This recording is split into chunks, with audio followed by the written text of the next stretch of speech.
Hello, I'm Jack. And I'm Martin. And we are the Washboard Resonators. Welcome to our podcast, The Washboard Resonators present conversations from behind the red curtain on vintage music and stories from the entertainment industry.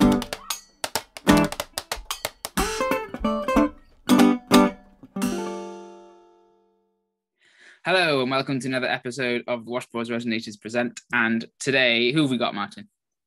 Well, we've got somebody, a chap called Dick Appleton, who lives in the east of England, we shall say. And he's somebody I met from buying some guitars. He's a fascinating guy. He's made a life in music. He's supported a family in music. He's ended up with, I don't want to say the number, but a ridiculous selection of fine guitars. And he's an interesting guy. You know, I love chatting to him. And he's got so many great tales going back to the 60s and the British beat and blues boom and sort of seeing bands and then playing folk clubs all the way through. And he's, you know, known quite a lot of the great players in the folk world. So, yeah, I really like and respect this guy. And he's told me loads of stories all over the place. And I can't join them together in my head. So let's just bring Dick Appleton on and let's try and piece together his life and tell his story. Here we go.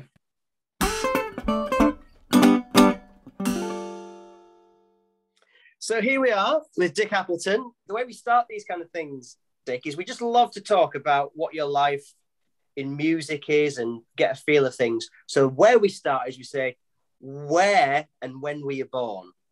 Oh, right. I was born in 1950 in Cleethorpes, which is just down the road.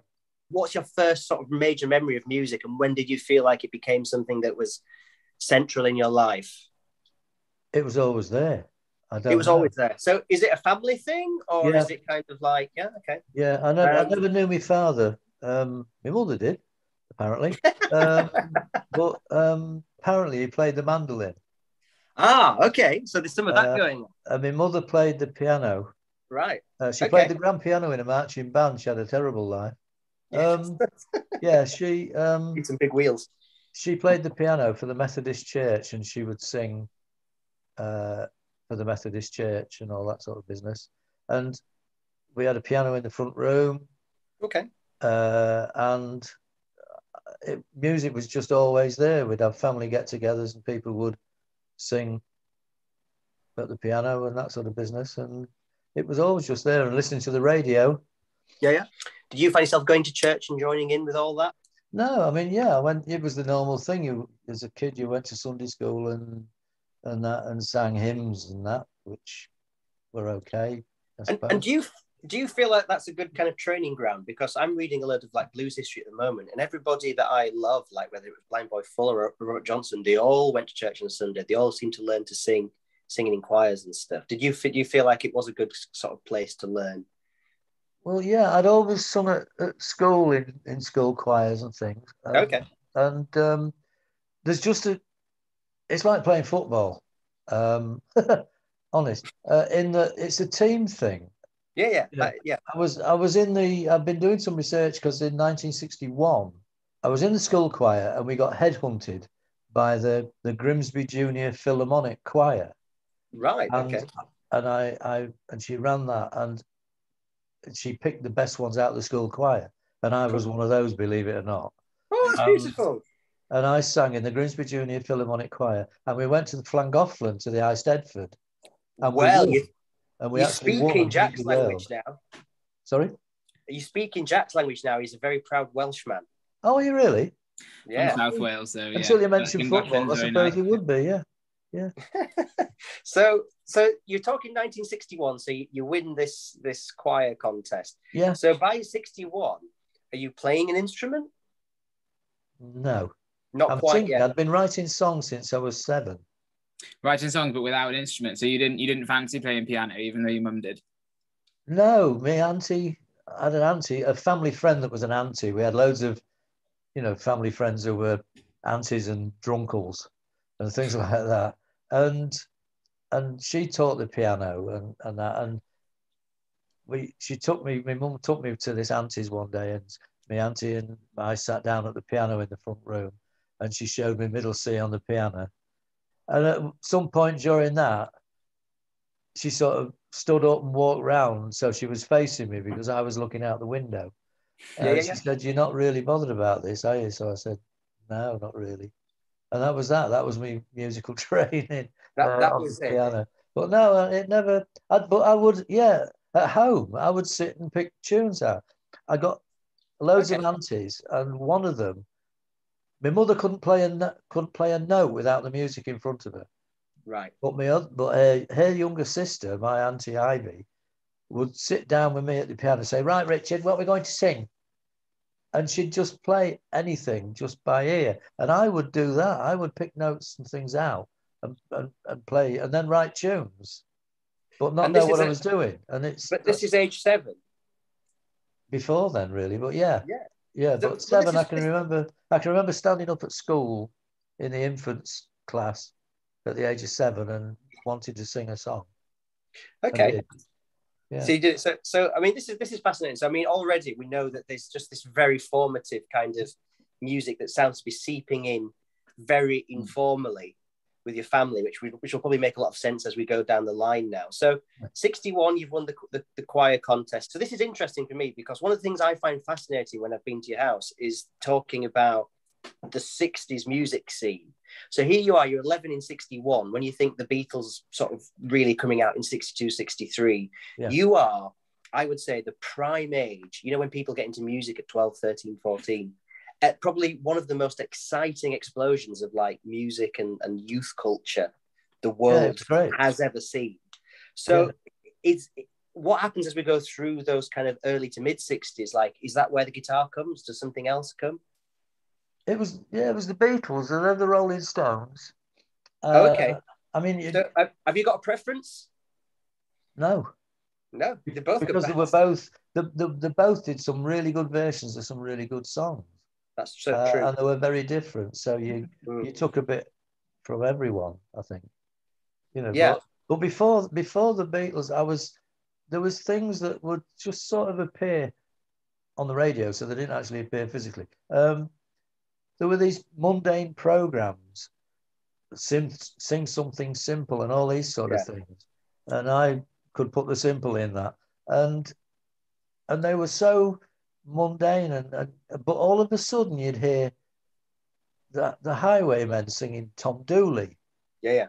And then all of a sudden, from somewhere sneaking in on Workers' Playtime on a dinner time, you'd hear, apart from all the bad comedians, all the great comedians I'd listened to, you'd hear the odd little bit of Peter, Paul and Mary, and the odd sort of folk song, Michael Row the Boat Ashore, and things like that. And they just resonated. And then you find there's harmonies in them. And I've always been a great lover of harmony, which singing on your own is quite difficult. But yeah, so it was like, oh, there is something else out there, which then made you look for it, if you like. You had to look for, and then having looked for it, you had to have ability to find it, but not only find it, but grab it while it was there. Somebody said to Dylan once, "Where do you get all your ideas from?" And he said, "They're all around you. You just have to pluck them out the air." Yeah. And that was the fact, that you have to, when you do get these, you have to be receptive to it. Yeah. And that was the thing with the music. And when the Beatles hit, I've still got Love Me Do. I bought that the day it came out because I'd read about it in a little bit in the Musical Express, that this group had come back from Liverpool, from Hamburg, and got a single out called Love Me Do. And I also bought My Bonnie as well, which was the first single that came out on the Polydor label. And I got those because I got a record player when I was 12. Yeah. For passing me 11 plus. Oh, good. Congratulations. I got a bike as well, but you can't play records on a bike. No, you can't, but it's still... Well, it makes cornering difficult anyway, yeah. It's the other side of rock and roll, isn't it? I'm sure, you could pretend it was a Harley Davidson while you're pedaling along. So this is what I find fascinating, is that, so here's a time where, I guess with these like Workers' Playtime, like these BBC radio shows, they're slipping in what you've described there, like whether it's Highwaymen or Peter, Paul and Mary, folk music in amongst probably very schmaltzy, boring, anodyne pop music and music of the day. This is post Skiffle. So what was Skiffle like? Because you're talking about some folk influences. You mentioned Dylan. So was Skiffle as a kind of a sort of take on folk music? That really sort of. That's something. I got on the tail end of the skiffle, but not. It was. I was aware of it, but not quite. You know. Yeah, you're sort of too old for it almost, but it's like it's just I'm just trying to place really the culture of the time. Yeah, but a lot of time. people in my age group had older brothers or sisters. Yeah, so they have records. You know, and I used to go around to my mate's house, and his sister, who she was lovely anyway, I won't say any more than that, but his sister was older. So I used to go around there to see my mate, but stare at his sister. And we'd play all their records while she was out, you know, and she'd have all these sort of things. And then I just sort of started, having got a record player, just carried on buying those records. But then the Beatles then made me look for more because they were listening to Tamla Motown and you know, things like that. Well, this is what I'm interested in. So let's zoom through the 60s. So you're getting 12, 13, 14. You've got your record player. You've got the Beatles. You're going into, presumably there's records. Presumably at the time in Grimsby or Cleethorpes there was multiple record shops, and Woolworths and places, and you could on a weekly basis probably tap into the very new and exciting music coming out. Yeah, is that the case? And my auntie actually worked in a record shop, and I'd go in there and she'd play them if I wanted to hear them. She'd play them for me, which was quite good. So did you discover anything in that record shop, your auntie playing these records? Is there anything that she played one day and you just, you know, it just sent you kind of crazy? Was there anything there that kind of hooked you at the time and maybe you stole like... No, for my 13th birthday, I did look at records on the London label, and I bought two, and I bought Coming Home Baby by Mel Torme and Zippity Doo by Bobby Sox and the Blue Jeans, which of course was Phil Spector. Yeah. Before the Spector sounded, you know, before the Do Ron Ron and all that, there was that. And I was intrigued by the fact that on the other side of Zippity Doo Dah, which has got a great fuzz guitar solo in it. Yeah, it does, yeah. There was an instrumental. Yeah. You know, they just did filled instrumentals on the other side of these records and that. But the Beatles and the Rolling Stones, they would quote other people. And the first instrument I learned to play was the harmonica, played along with Little Child, John Lennon, on the second album. Yeah, and then I learned Not Fade Away and realised there were two harmonicas that Brian Jones played. As it changed key, he swapped harmonica and that, and I thought, ooh. And then I realised about keys and things like that. And then as they sort of progressed and got to know Dylan, I was then singing in a band as the sort of second vocalist, and we were doing Yardbirds covers and, you know, all that For Your Love and all that sort of stuff. And then all of a sudden I discovered Dylan, the Beatles and Dylan, and the folk rock or the folk thing started to come through, and the protest movement, for want of a better expression. And I thought, I want some of that. I've been writing songs anyway, because I wanted to be Cleethorpes' Bob Dylan, and I bought an acoustic. I borrowed it. It was only because we went to somebody's house, and his dad had two things. One, he had an old guitar. It was a Rossetti Lucky 7, and it was the horrible turquoise sun-based thing, black and turquoise. And that was and it had 3 strings on it, tape-wound strings. But he also had a record collection, his dad, and his dad was at work, and he'd got Ray Charles live at Newport. Wow. And I heard that, and I thought, whoa. And I can remember laying on the floor, because we were all messing about, and a couple of them were having a fag and drinking his dad's booze and all that. But I can remember laying on the floor with this guitar flat. For our American listeners, they were having a cigarette, just so we're... Oh, yeah, well, yeah. So we're all on the same page. Well, it was a grammar school, you never know. Well, you never know. It sounds like, what a great host. But you're having a cigarette, listening to Ray Charles. Yeah. And I found that I could play. They did Nighttime is the Right Time. Right, yeah. I found that I could change the pitch by hitting that string and moving up and down on this. And that was it. I found that it was just something, that was a magic moment in that, not for music lovers anyway, but for me, I found that that's how it worked. I find that super interesting because that's the importance of that's a choir and singing from a young age, because you won't have connected them knowing it's this note, but you will have developed your natural pitch within yourself. You know what I mean? Or relative pitch, we should say. what we're seeing here, I think, is to sort of like, as we move along, is you want to be like Cleethorpes' answer to Bob Dylan. Yeah. You're interested in this idea of like protest music and music that has some kind of message to it. You're hearing Ray Charles, you're figuring out on a 3-string guitar in your mate's living room or whatever. So I can see we're now moving towards all these different parts like forming together.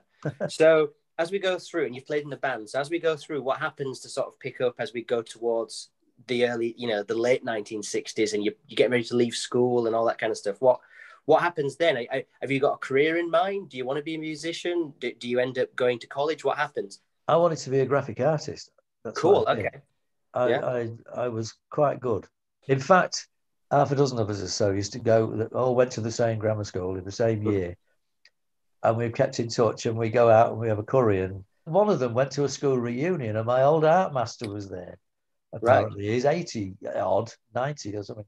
And and apparently, Bob, this lad, said to him, "Do you remember Dick Appleton or Rich Appleton?" And he said, "Oh yeah." And he told me this over the table, over the lunch table at in the Indian restaurant. And he said, "Oh, I remember him." And I thought, "Oh, this was good." And he said, "Yeah, it was a big disappointment to me, that lad." And that was relayed across the curry house. And I thought, "Oh, and he said, yeah, he should have gone to the academy and done all sorts, but he didn't." But the reason was, I didn't have a father, couldn't get a grant. Right. That my father should have paid in maintenance, which wasn't forthcoming. Right. Should have paid towards a grant or whatever, couldn't get one. So that was that. So, but we all went instead. Some of us in the group and another lad who was a bit older who could drive a van. We went and lived in London in a van. Not for very long, but it was just in 1966 when I left school. I didn't stay on. For me, if you ever, you're in, especially into like British blues music, for me, there's a point like 65, 66, 67, where as far as I'm concerned, like in London at that time, you had this thing with the Rolling Stones, Cream, Hendrix turned up in 66. So when you went down there and you guys were living in a van for a bit, what happened? Did you manage to go out to any of the gigs, see any of the scene? Did you? We ended up in a school playing, but no, we didn't get anything.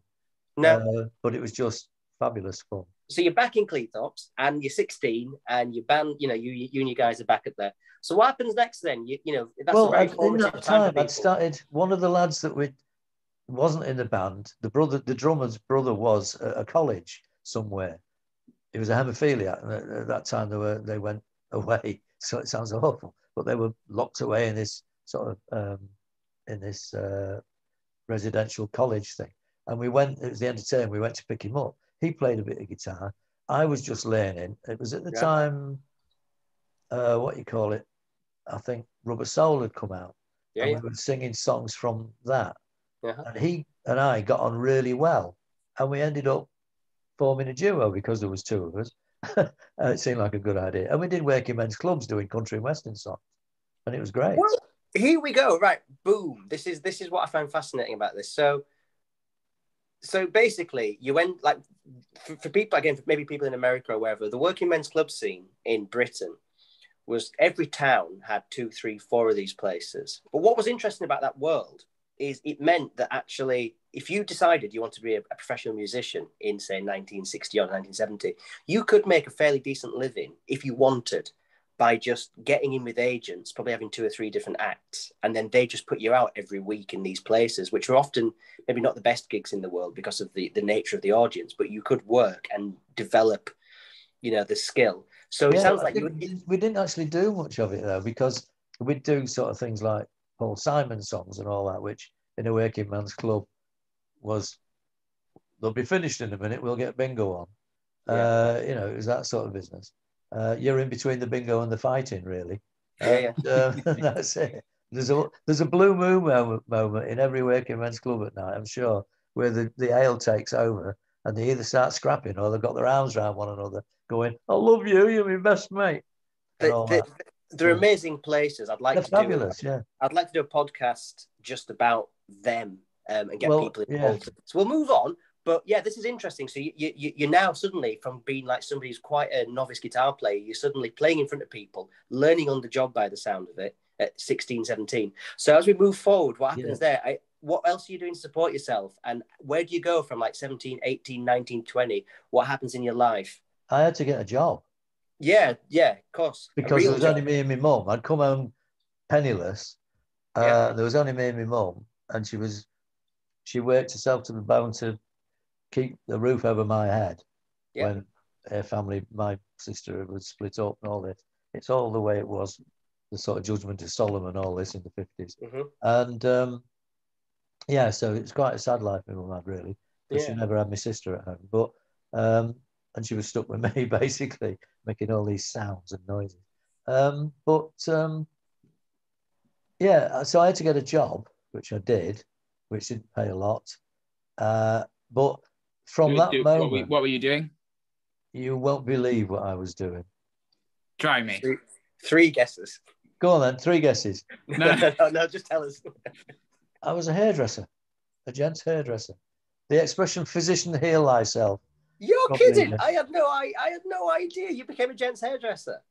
I did my apprenticeship and improvement and all that business, and worked in a hairdressing shop where there was 4 of us. It's quite famous hairdressers in Cleethorpes called Cripps' Barbers, Cripps' Hairdressers. It's still on the go. Cool. And me and the other lad, I had long hair and a big bushy beard, longer than yours, big ginger bushy beard. And we got a lot of the hippie thing and all that. We got we got a lot of youngsters who wouldn't go near an older barber, but came for, and especially the mod thing and all that, when they had flat tops with long sideboards and long hair at the back, before the mullet, you know, although being from Grimsby, mullets were always in. It's just that some of them you hate. Yeah, you know, and so that was the first thing I did, but it was really poorly paid. Yeah. Because you were training and you were presumably gigging a bit as well, or just playing in bands or strumming your guitar. At that time, well, from then I've only ever had 4 jobs in my life. Yeah. That's all I've ever done. A hairdressing job. Then I went and worked in a cold store because it was 3 times the money and you got weekends off. I worked in a frozen food factory, ended up in the cold store as a union representative and all that, which was great fun. Then worked in another cold store that was closing down, but I got out of there and I went and worked in a chemical plant, became a reactor operator and basic slug in a chemical plant on the Humber Bank. Walked out of that, but all along that, within that, parallel, however you want to look at it, I never ever worked for a living. All I did was work to get money for instruments and to buy food while I rehearsed. And I always viewed it that I was a musician who was being paid to practice by the people that I allegedly worked for. That's the way, that was my mindset. But I can really like resonate with that. So you that's, you know, I did all kinds of jobs. So it's, the idea is that you've probably got your heart and your mindset on making music happen somehow down the line. It's just a case of while you're figuring it out, just supporting yourself. So we're going from 66, 67, 68, 69, 70, 71. Well, so what's happening at this point? In 67, I met Pat. So you met Pat, who you're still married to, and you've got 2 daughters. Yeah. And you told me once about going, what was that club in Cleethorpes? The South Bank Jazz Club, you mean? Or you said you saw Rory Gallagher and Duster Bennett and all those people. The South Bank Jazz Club, which originally was a jazz club that got sort of, you know, evolution took over, and in the end became South Bank Blues, Rock Blues Club sort of thing. And anybody played there. And there was a resident band, and I got friendly with one of the resident band who was a vocalist. It was a great vocalist called Charlie. And we used to do things together. He was a great blues shouter. We used to do lots of really good stuff. And I played guitar and harmonica on a rack and all that. And I just read in the local paper that next week we got this 3-piece coming from Ireland who's supposedly fairly good, you know, an ex-show band guitarist. You think, oh yeah. And they came, and there's about 15 people in the place. It was a wet Sunday night. And they went on stage at 9 and played till about 1 o'clock. They were just absolutely incredible. And that was Taste. That was Taste. Yeah. Yeah, which are an amazing band, like Yeah. amazing. So this is what I find fascinating again. So like you've as an example, you've been singing country music in these working men's clubs. You're working these day Yeah, jobs. but at the same being a time, hairdresser. I've not just But been doing country music. I've been writing, no, but this is doing what esque stuff. I'd been playing blues. I'm playing in folk clubs. I was always doing about 4 or 5 different acts. I was always interested in electronic music.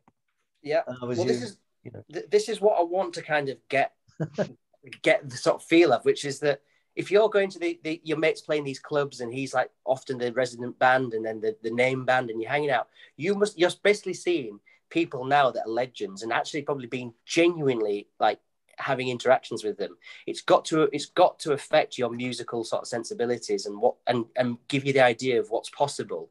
Oh yeah.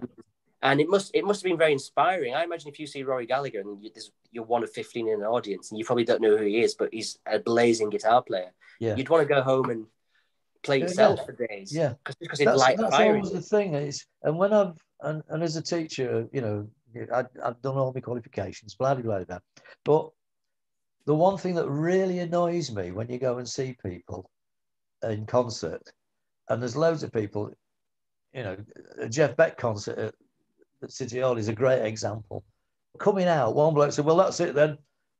I'm going home and putting my guitar in the bin, and that you do the opposite. It just inspires you to go and play for 2 or 3 hours, But there again, I was in a fortunate position that I could, because my wife was very understanding. I'd play all night sometimes, Really? I was still holding down a job and, we've got 2 kids and all that, but I'd just play all night, seriously.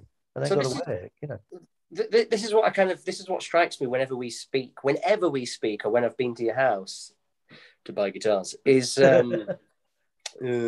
it's just how much music is like. It's not even in you. It's like it is your bones, and that's beautiful. So, what happens as you go through? So you mentioned folk clubs. Like I know of you as somebody who's educated in music. I also know of you as somebody who's done. I mean, you once told me a number of gigs you've probably done. How many gigs do you think you've done over your life and career and stuff? Not as many as you'd think, probably, because I stopped playing for 6 years in front of people because I was too scared. Right. Okay. What happened there? What led to that? I was just frightened of the people that I was playing for. I was just scared. But were you, because I from what you said so far, you were playing with in a duo. So when did you start doing gigs on your own? Before then, really.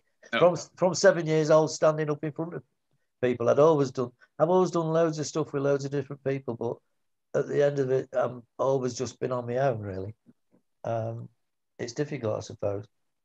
I don't know. It's probably because I've never really thought about it, but being an only child, and then my mum took in lodgers to support us, to keep the roof over her head, and I resented that. I had a wonderful childhood, musically and humour-wise. My family, all of them, everybody, there were hills, as they were called, because they took a lot of getting over. And they all had this humour about them. Something about them, there was always this hill humour. And that got us through a lot. But at the same time, she would take in lodgers and you'd be sort of sat there in front of the coal fire, but you had to move out of the way so a couple of lodgers could keep warm, sort of thing. And I resented sort of sharing my house and my mum. Yeah, well, you can't understand it all the time, really, can you?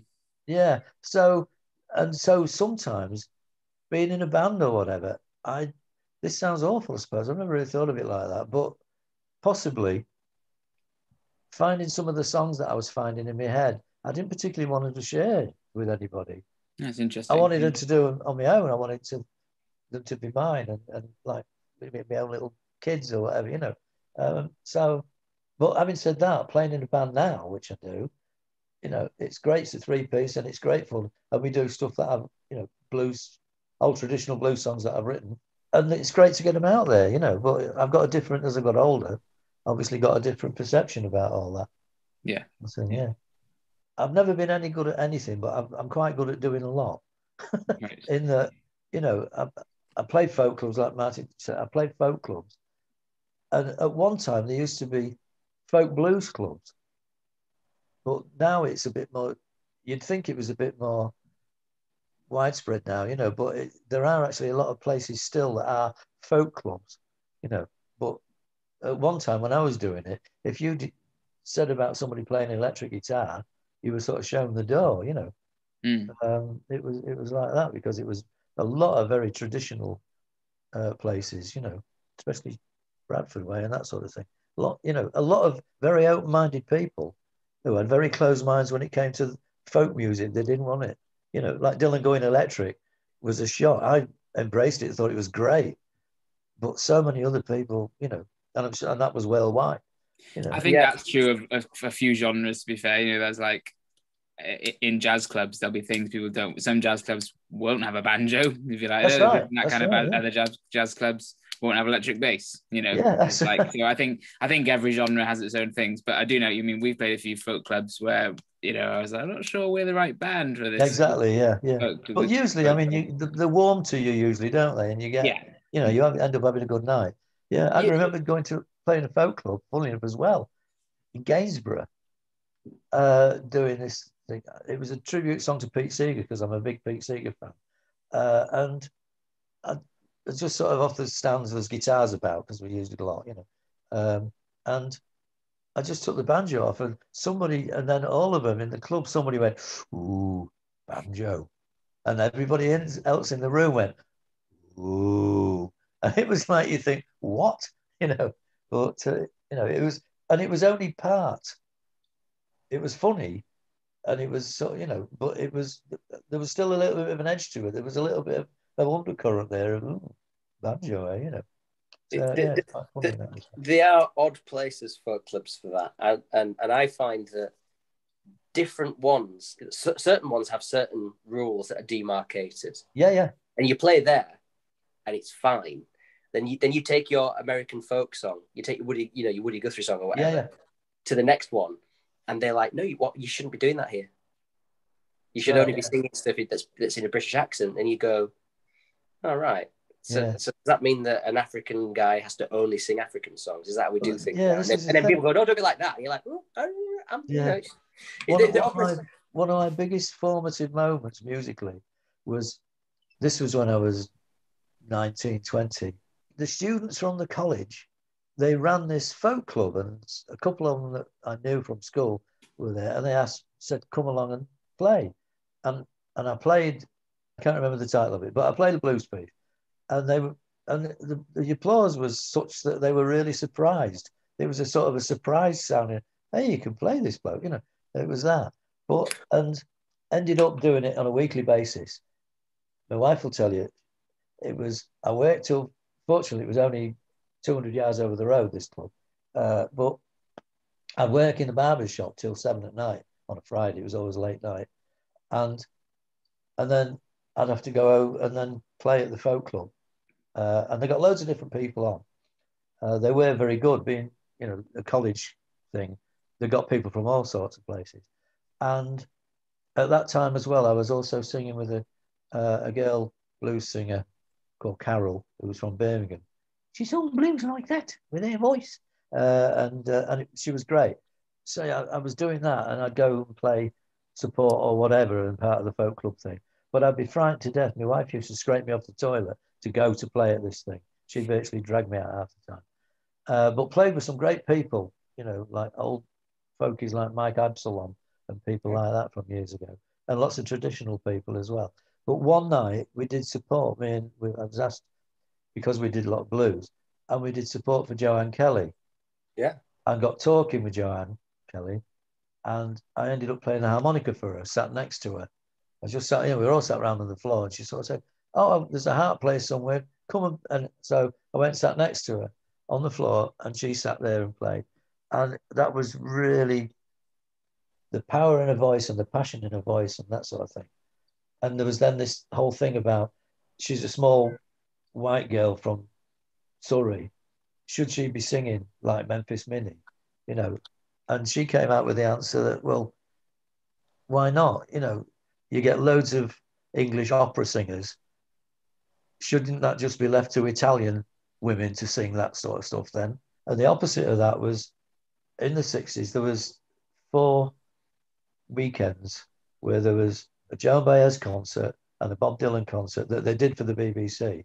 And I went to a music shop where there's in Grimsby called Pools at the time, and it was run by the younger lad eventually went into it. But the father of the shop was they tuned pianos, and that's what they did. Everything else was peripheral. And I went in there one day and he said, "Did you see that young girl on television on Saturday night?" And I said, "Oh," he said, "that Joan Baez woman." So I said, "Oh, yeah." And he said, "It's absolutely criminal." And I thought, I wonder what he's going to say. And he said, "It shouldn't be allowed." And I thought, well, it's folk music, it's a bit of protest song, whatever you want to call it. And he said, "No, I don't mean that." He said, "With a voice like that, she should be singing opera.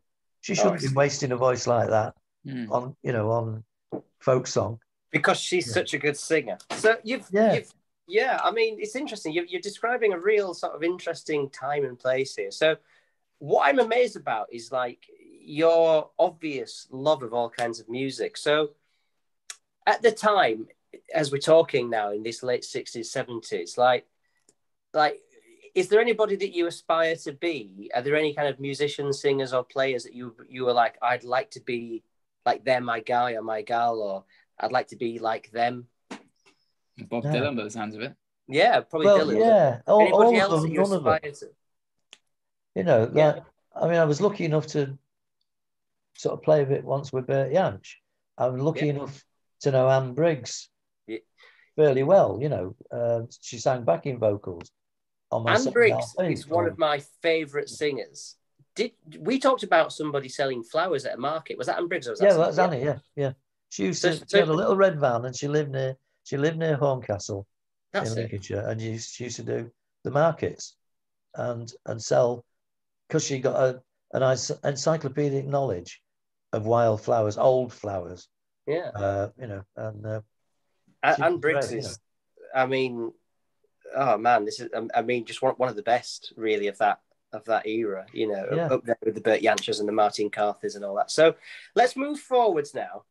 Correct me if I'm wrong, but you ended up teaching music. Tell us about that. Tell us about getting to become like an educator, as well as, you've gone from these other jobs you've had to like educating. Tell us how you got into that by accident. It was just a friend of mine who I'd been at school with and owned a music shop on Cleethorpes High Street. But I went in his shop one day and he'd got these Pro Martin guitars, which were, this Japanese copies of a Martin. And I bought one from him for 110 quid. And I played this tune that I'd written. And he said, who did that? Who wrote that? So I said, well, I did. And he said, I thought it was like Coloured Aristocracy and all that sort of thing that Grossman plays. He said, I didn't know you could do that. So, well, I wrote it. I can't help, So, yeah. So anyway, that was that. And we got really talking about guitars and things. And then one Wednesday, I went in the afternoon and he said, oh, now then, do you fancy doing something tonight? So I said, well, what, And he said, well, the local adult ed bloke that teaches guitar is off sick. And I've had a call from this school because they used to do, adult ed at one time was brilliant, evening classes. You could do it in, guitar, you could do what? Welding, flower arranging and silent killing. You could do all of that. And he just said, oh, no, the guy's off sick. And the local authority, the council, just rung me up to see if I knew anybody that could step in at short notice. And he said, and Pete would always do something, whether he could do it or not. If there was money, he'd do it. He'd have a go at doing it. So I said, I'd do it. So I said, oh. He said, what am I going to do? So I said, what do you mean you're going to do? He said, I don't know what to do. He said, it's just 2 hours of teaching guitar. So I said, well, go then. He said, well, come with us. So I said, no, there's football on telly. And he said, oh, go on. So I ended up going with him. And we went, and I was amazed because I'd not been back to school. This was 1981. Right. And so I'd not been back in school since 1966 when I left. And I went in and there was just a dozen guys sat there, all desperate to learn to play the guitar. And so you got all these people who wanted to be, not like I'd ever been in a classroom before. Most of us didn't want to be in there then. They all wanted to be in there and learn, and we did it and we went for a drink afterwards. And he said, you rotten so-and-so. So I said, what? He said, you lied to me. You've done that before. So I said, no. And he said, you have. He said, couldn't you tell? He said, they were just hooked on, it was great. Because he said, I got to do virtually nothing. And you thoroughly enjoyed yourself, obviously. He said, all the blokes did, and that. And he said, you ought to do that. And so, yeah. So anyway, I said, when you're sober, we'll talk about it. But I saw him the following week and the other bloke had got better. And then he said, seriously, you want to do it? So I'll go on then. So I did. I just put an advert in the paper for one night, advertising fingerpicking ragtime, bottleneck, acoustic playing. I'm not a whittler. I'm not a fret melter. I would never be able to sort of do that sort of stuff. But I just did that, and I got 4 lessons, £3.60 an hour, Robin Devil, and it was great. And that's it. All just started from then. And then I ended up doing my qualifications and blah blah blah. And teaching in the end, teaching at 2 or 3 different night schools for different authorities. And then also this other thing came up which was, by then I was working still in the chemical plant, but had enough of it. And there was this advert in the paper saying, are you a failed musician? No, it wasn't that as such, but I thought, that's me. I've been headhunted at last. Have you ever played for years but never thought you could make money out of it? Blah, blah, blah. And it was Access to Music, the company Access to Music, founded and run by John Ridgeon, trumpet player, a great bloke. Got on very, very well with him. And it was what they call an IMF course. You went as a musical instrument facilitator. You were basically, you got put in a school placement and you learned how to teach. But it was done differently to ordinary education. And John had this theory of spiral learning. You keep revisiting. And the one thing that John Ridgeon did say that's always stuck with me is, if you're teaching somebody something or trying to show somebody something and they don't get it, it might not be them. It might be you that's not doing it from the right angle. And I've always sort of thought that works. And I've dealt with having an autistic daughter personally as well. You do things from a different way and it can work. And you can sneak the music in insidiously. I should have been a politician really, but anyway. From there, I ended up a senior tutor on a course in rock music for 16 to 24-year-olds. And I did that for 7 years and it was great fun. Basically, it was just there was about half a dozen of us tutors that it was just a drinking contest for a week with students attached. And it was great. But I used to do alternative tuning workshops. And because I got into alternative tuning really early on, I discovered the drop D tuning on Bob Dylan's first LP when I was like 15. And I just went from there. I realized that when he did In My Time of Dying, it was in open D, and all that sort of stuff, or partial D. But I really ploughed my own furrow in that respect. And Can I go back a minute, Dick? So you did some before you. What was this school of teaching you joined? You said that you were doing IMF. What was it called? Yeah, it was Instrumental Music Facilitator. That was it. Well, the company was called Access to Music. Yeah, that's it. They have courses all over the country. Yeah, I think I heard that. And just before you did that, you said you did your qualifications. What were you? Is this music qualification? Yeah. Well, teaching qualifications. Oh, PGCE. Yeah, I did the PGCE, City and Guilds, all that sort of stuff. Found it all as dry as dust. I find it super interesting because my background is like quite mixed in that there's a school education, there's a very classical form of music, and like a lot of people, they're not interested, and it's not cool to be into Beethoven, so you don't pay any attention. And as I said, there's like the way that music is taught in school is that it's underfunded and it's not you're not given the opportunities to try teaching it in several different ways, so it's harder to engage them. So those kind of access to music courses, and where you said those weekends of doing those workshops, I think they're I think sometimes they're given a bit less of a status, as they're like a kind of less important form of music education. But I think they're just as important, just as valid in a completely different way. You can really influence people, especially there was like a good one near me in Wales for like a young teenagers. It's like a youth group essentially, but it was like a music-based youth group, and that was amazing, you know, as well as the thankfully I had good county stuff that we're doing. Yeah, they are actually more important, I think,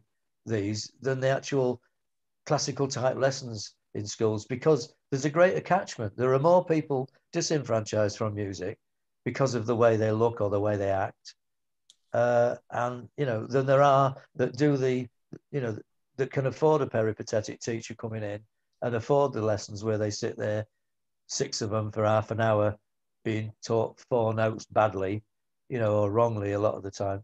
I was agreeing with you. I was saying they're very important and very useful, you know. Yeah.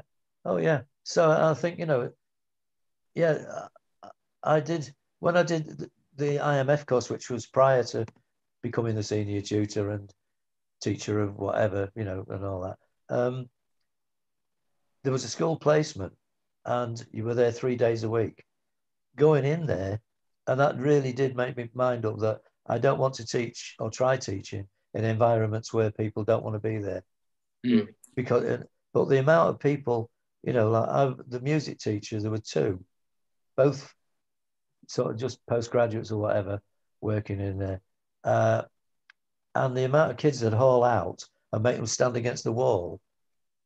And I'd be, you know, told to make sure they stand against the wall and don't turn around. And when the teacher had gone, the first thing I would do was say, right, turn around, what's up, mate? And talk. And one of them played piano and the trumpet. And when I asked these teachers afterwards, did you know he's done concerts at the town hall? They got no idea. And that resonated with me, because when I left Clee Grammar School, as it was, I could play 5 different instruments. I'd been writing songs since I was 7 years old. And nobody in the music department knew at all. You know, and it's just, and that's still, it's like it now. You know, and the way that music, the whole thing with, you know, now with the way the arts has just been left, you know, in the whole pandemic situation. This whole thing now with, you know, Elton John is sort of having a big argument with, can't remember the official's name, but he was supposed to be sorting it out. The whole touring musicians especially, have just been hung out to dry by certain parties, but we won't get... It has been recently, but the interesting thing about the education, just on the subject of musical education, one of the most interesting and, in a way, saddest things I ever heard happened in your town of Cleethorpes. I played at Cleethorpes Jazz Festival a number of years ago with an ex of mine in the, is it the church or the cathedral? I can't remember now, but there's a big, beautiful... Minster. Well, they call it a minster, but it isn't. It's a church. But afterwards, we did the set, and then we went to go and play. They said, can you come and play a set in school? We'll just bump your fee up a little bit. So we went to play in the school, and all the kids respond amazingly to music, as well, you know. And it was, and they were really interesting instruments, and it was beautiful. And at the end, when all the kids had gone, we were talking to the teachers, and the teachers were saying, so this is probably down the road from your house, to be honest, in the rougher part of town. But the teachers were saying, like, we've tried to get the kids learning instruments. They're all at that age really good at it. Said what we did was we did a fundraiser. Basically, the teachers whipped around, bought ukuleles for all the kids, $12.99 ukuleles or whatever. They said, and then the second week, the kids came back. Half of them didn't have the ukuleles. Third week, maybe 25% of the kids had the ukuleles, and the parents were just selling them. Yeah. This is where like funding is so important, because those kids would, if the parents can't sort it out, then those kids will never get the opportunity. When you think about those people's lives and the opportunities that are missed, for the sake of a $12.99 ukulele that could be kept at school. Let's now just talk a little bit about your kind of playing styles. You mentioned all these different tunings.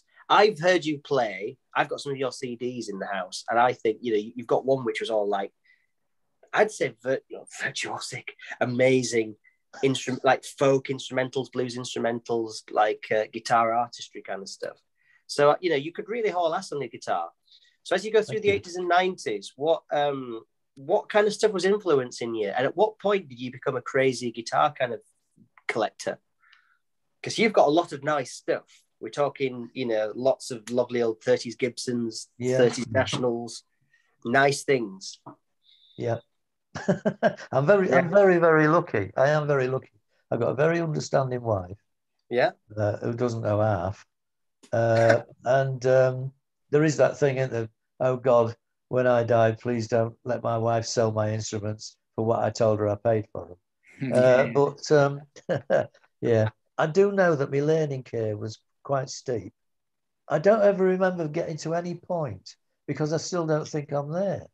You're always searching. The one thing I did do, the one thing I do is look for stuff. And I'm writing a lot of stuff, lyrically as well as musically. But there's lots and lots of stuff that's still to come out. And I'm still looking for stuff. That's why tunings helps a lot. I don't know how many tunings. I was lucky enough to meet Buffy St. Marie and talk to her about tunings. Oh, that's interesting. I did a gig with her in Rotherham, of all places. Oh, she's a fabulous person. And you know what? I knew the name. I was like, oh, Buffy St. Marie, yeah, I've seen her on YouTube. And played a gig. She was amazing. Yeah. And then I went home and there's bloody film of her singing with Leonard Cohen and stuff. And I was like, oh, I've missed an opportunity here to sort of hang out with her more, Yeah. But she's I was lucky enough to talk to her for about an hour. Oh, you lucky bastard. Played at Cambridge folk festival she was on, and I was lucky enough to talk to her, and I just said to her, I said, can I just say thank you? I read an article on you in the Melody Maker written by Carl Dallas, the folk writer, and he said, this woman's coming over doing a tour and she plays in 19 different tunings. And I always remember thinking, I'm going to learn more than that. And I did, and I do. And I told her that, and I said, and now I make a living, or I have, doing alternative tunings workshops.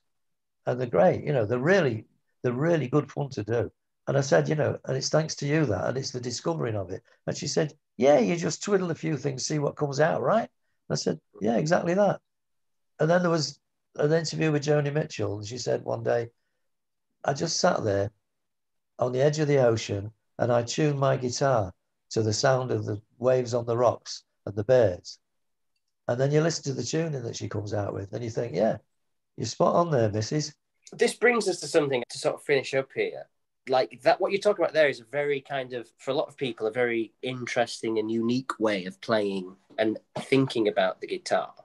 So I'd like to talk about the bands that you're now involved in your music. So when we're talking about alternative tunings and things, do you think you've got to a point where you kind of see the guitar beyond the guitar's capabilities? You see it as more like a noise generating instrument? Do you feel like you've managed to make the guitar or use the guitar in a way which is beyond what most people think of it? And is that something that's of interest to you? I don't know. I know one person once introduced me saying, you won't believe the sounds that you're going to hear are coming out of a guitar. But that was done when I was, because I still do often. There's things on YouTube that you can see. Maybe I use a Roland guitar synth with it, so you can play ragtime guitar that comes out as ragtime jangly piano and things like that, which is great fun. But at the same time, it's not purposely trying to make it sound unmusical, if you know what I mean. Because there's still, I come back to this harmony thing. Again, there's always notes that'll enrich another note, if you know what I mean. That's the beauty of using different tunings, isn't it? Is that you develop different kind of voicings that you probably wouldn't ever think of in a normal tuning.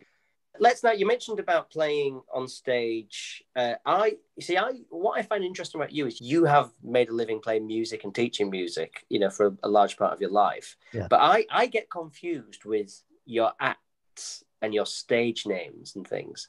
So if we ignore the fact we're in the middle of this terrible coronavirus pandemic at the moment, let's just pretend that never happened.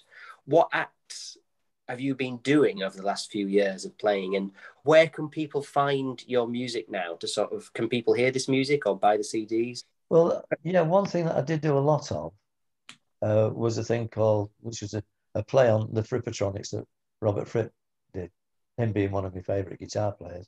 I did a thing called Dickatronics, and that was using two volume pedals 2 pedal boards and a guitar synth and a rack system, and fading it all in and out and doing it with fingerstyle. So, you know, you play one note and you get 8 back, sort of thing, and all that. Pretty much developing that at the same time as John Martin was doing what he was doing. Yeah. But never really copying him or anything like that. It was the same sort of thing, but going in a different direction. But I was doing quite a bit of that. But before the world stopped, really 4 different acts, say Jack of all trades, master and all.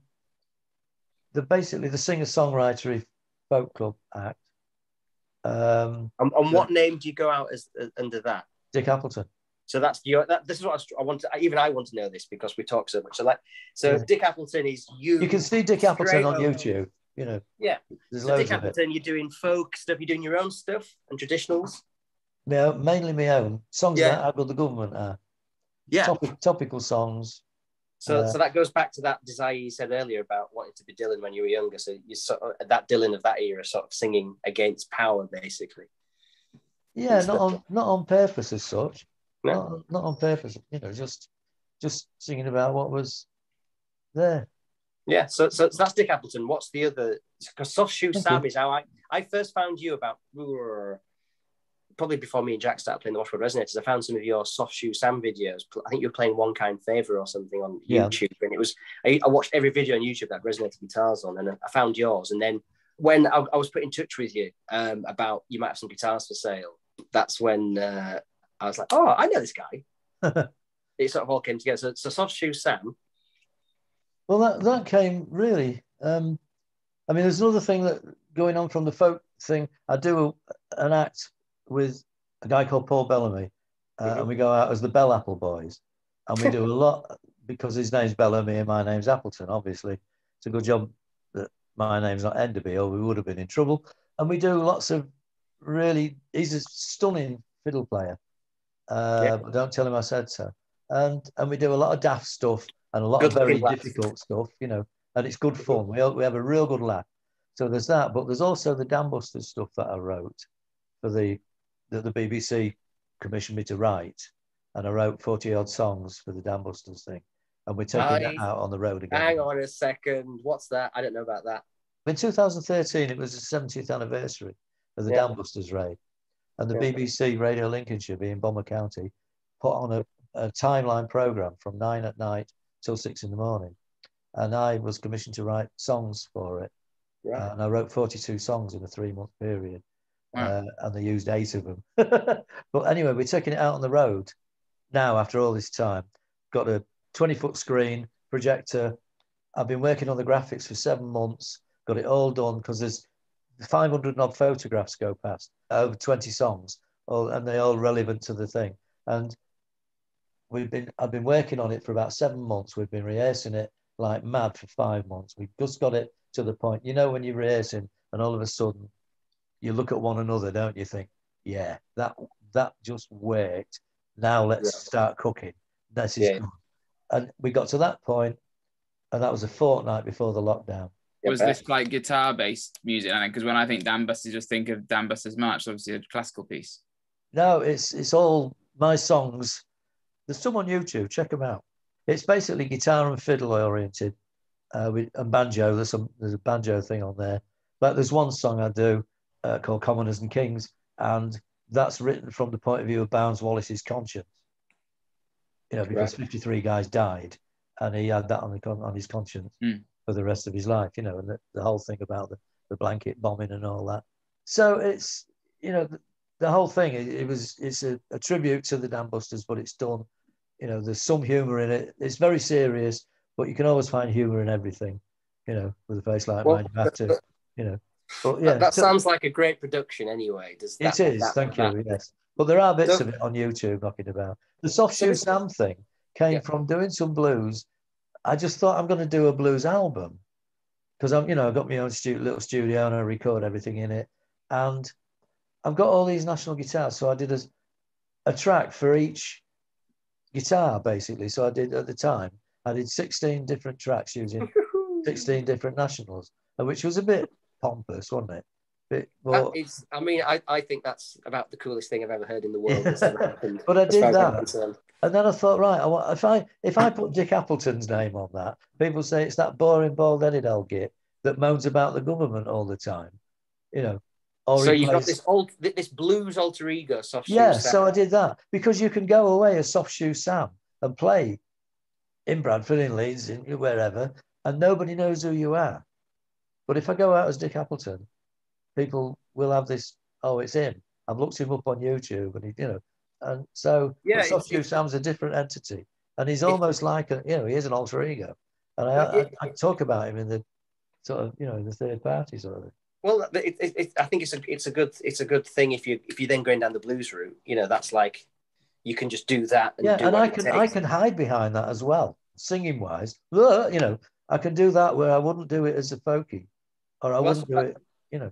That's fascinating. So what else is the electric band as well?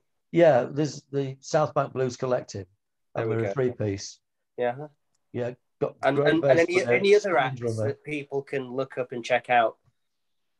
There are some YouTube things, I think, if you search about, there are some YouTube and Facebook things of the South Bank Blues Collective. As we're going to tie this up now, are there any other kind of acts that you do that we can share with people, or have we covered the main ones now? Like I'm booked to do a Village Hall, Dick Appleton, Dicko's Christmas Extravaganza. I write a lot of daft poetry, not a lot of daft poetry. Hopefully you're doing that around Christmas, not just, it's June now, not like next month. Well, yeah, but you've got to look forward to things. But there's things, like I told me tortoise about Christmas. It was a big mistake. Since the beginning of September, he's been trying to stay away. He's as mad as his backside. He's lost all sense of form because he's found out he's been alive for 60 Christmases and he's slept through every one. And he goes on, there's all this, and it goes on for ages about him wanting presents and all that. That's great. This is what I really admire about you, which is this the creativity, the wellspring is endless and unfiltered with you. And I know personally, just because I've been to your house, to collect a guitar in the garden, and here's 2 CDs I just made in the last few months. Take them away. One was like an electro one, and then with keyboard. And the other one was like the fancy guitar stuff. You are always creating and making stuff. So with all this lockdown we've been having with coronavirus and stuff, is that something you found has helped like get through it? Just being in your recording studio, going in the bunker, and just making art constantly and stuff. You see, I've got a big problem with art because I cannot switch off. No, clearly. Ever in my sleep, I can remember every dream virtually I have. Wow. And I wake up sort of 2 or 3 times in the night. I want to, and I can't. I cannot switch off. Even when I had a stroke 5 years ago now, and even when I had the stroke, I was still creating things in my head, and I did not know that, and all that sort of thing. So, any other names we've not mentioned? Anybody that you've really enjoyed spending time or seeing? No, I've been very lucky. I met loads and loads of good people, loads and loads of people I really admire who are no longer with us. Mm-hmm. And I had a chance to play with some of them. But, that's the trouble. As you get older, you find yourself talking more about people. And they say, of course, he's no longer with us. And you think, oh. It's a sad fact of life, isn't it? But it's something we all have to deal with, I guess, at our own time. But what it also sounds like is that music, has been this great companion. And it's really been sort of the driving force in your life by the sound of it in so many ways, whether it's only when people point that out. I've never really thought about it. But that's because it's just always been there, I guess. It's just normal. But, even from an outsider's point of view and somebody who also is heavily in music, it's just what I get from listening to you and talking to you in normal times when we're not filming it is just that it's all about music and it's all there. And what a beautiful gift to give and share and teach, but also receive and be in the world with. So I think we'll bring it to an end there, unless anybody's got anything else to say. We've got some standard questions that we ask everybody. Okay, so knowing what you know now, what advice would you give to your younger self? Don't be such a prat and listen more. Another question which we ask people, very serious question, is how do you like your tea? Tea? I don't drink tea. It's the There we devil's go drink. again. Isn't that fascinating? It says so much about It's you. awful. I can remember the day I drank my last cup of tea ever. When was that? I was 7 years old, and Wow. it was made at my auntie's house one Sunday tea time, listening to a budgie called Mickey talking, because it was a wonderful talker. And somebody poured me a cup of tea, and it was awful. It was disgusting. And that's the last time I've drunk a cup of tea. You go. And finally then, Dick, so Yes, sir. who would play you in a film of your life? Oh, good God. John Haight, because I knew John Haight. He was my cub master for a while. He was my cub master. His father was the Reverend Haight, who was our Sunday school teacher at St Aidan's Church in Cleethorpes. And John, his son, was an art student at Grimsby Art College. And we used to talk about art a bit, but I was only in the Cubs. And he was our arcaler for, I think, 3 weeks while his dad was ill. And we got on really well. He was great. Yeah, okay, great. And that's the guy that would play you in your film of your life. I think we've covered it. We've covered it all. We've heard so much there. And, that's fascinating. Just that Entertain, by the way, is the word. What? That's what I would do. Entertain them. Yeah, do you know what? That's bang on, is that I think that's really true. If you are performing, it should be for the audience, and you're there as like a conduit for that, and that's a good thing, Yeah. And however that entertainment is presented, but to entertain people. Yeah, I always think people should go away from a gig feeling better than when they went to it. I couldn't agree more, and I think it's a great chance for escapism. I think people really want that. I think people won't take it for granted like they used to do, like that chance to leave the house and go to a magical place for a couple of hours. Yeah, hopefully people will be as desperate to go to gigs as the artists are to perform them. So there we go then. That was Dick Appleton. There's a man who's had a life in music and an interest in life in music. You don't know Dick at all, do you, Jack? So what kind of stood out to you there?